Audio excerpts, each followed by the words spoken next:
ದೋಸೆ ಜೊತೆ ಯಾವಾಗಲೂ ಕಾಯಿ ಚಟ್ನಿ ಮಾಡ್ತಾನೆ ಇರ್ತೀವಿ. ಇವತ್ತು ಡಿಫ್ರೆಂಟ್ ಆಗಿರೋಂಥ ಚಟ್ನಿ ಮಾಡೋಣ. ಹಾಗೆ ಆರೋಗ್ಯ ಕೂಡ ತುಂಬಾ ಒಳ್ಳೆಯದು. ಬರೀ 3 ಇಂಗ್ರೀಡಿಯೆಂಟ್ಸ್ನ ಬಳಸಿ ಮಾಡಿರೋಂಥ ಚಟ್ನಿ ರುಚಿನೂ ಕೂಡ ಅದ್ಭುತ ಅನ್ಬೋದು. ಹೇಗೆ ಮಾಡೋದಂತ ನೋಡೋಣ. ಒಂದು ಫ್ರೈ ಪ್ಯಾನ್ಗೆ ಒಂದು 2 ಸ್ಪೂನಷ್ಟು ಎಣ್ಣೆನ ಸೇರಿಸ್ಕೊಂಡು ಅರ್ಧ ಕಪ್ಪಷ್ಟು ಉದ್ದಿನಕಾಳು, ಕಪ್ಪು ಉದ್ದಿನಕಾಳು, ಉದ್ದಿನ ಬೇಳೆ ಅಲ್ಲ, ಇದನ್ನು ಘಮ ಬರೋವರೆಗೂ ಕೂಡ ಎಣ್ಣೆಲಿ ಚೆನ್ನಾಗಿ ಬಾಡಿಸ್ಕೊಬೇಕು.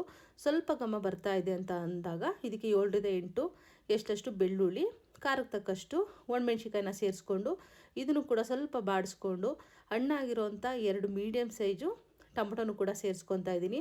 ಹಾಗೆ ರುಚಿಗೆ ತಕ್ಕಷ್ಟು ಉಪ್ಪನ್ನು ಕೂಡ ಸೇರಿಸ್ಕೊಂಡು 1 ನಿಮಿಷ ಟೊಮೊಟೊ ಸಾಫ್ಟ್ ಆಗೋರು ಕೂಡ ಎಣ್ಣೆಲಿ ಚೆನ್ನಾಗಿ ಕುಕ್ ಮಾಡ್ಕೊಬೇಕು.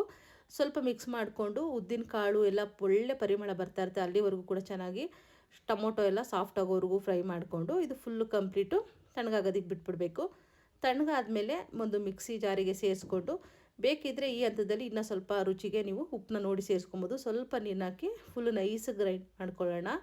ಈ ರೀತಿ ಗಟ್ಟಿ ಚಟ್ನಿ ಆದರೂ ಅಷ್ಟೇ, ನೀರು ಚಟ್ನಿ ಆದರೂ ಅಷ್ಟೇ ತುಂಬ ಚೆನ್ನಾಗಿರುತ್ತೆ. ಕೊನೆಯಲ್ಲಿ ಸಾಸಿವೆ ಕರಿಬೇವಿನ ಒಗ್ಗರಣೆ ಸೇರಿಸ್ಕೊಂಡ್ರೆ ತುಂಬ ಆರೋಗ್ಯವಾಗಿ ರುಚಿಯಾಗಿರೋಂಥ ಉದ್ದಿನ ಕಾಳಿನ ಚಟ್ನಿ ರೆಡಿ. ಯಾವಾಗಲೂ ಒಂದೇ ಥರ ಚಟ್ನಿ ಮಾಡೋದು ಬಿಟ್ಬಿಟ್ಟು ಈ ರೀತಿ ಚಟ್ನಿನ ಟ್ರೈ ಮಾಡಿ ಒಂದು ಸಲ.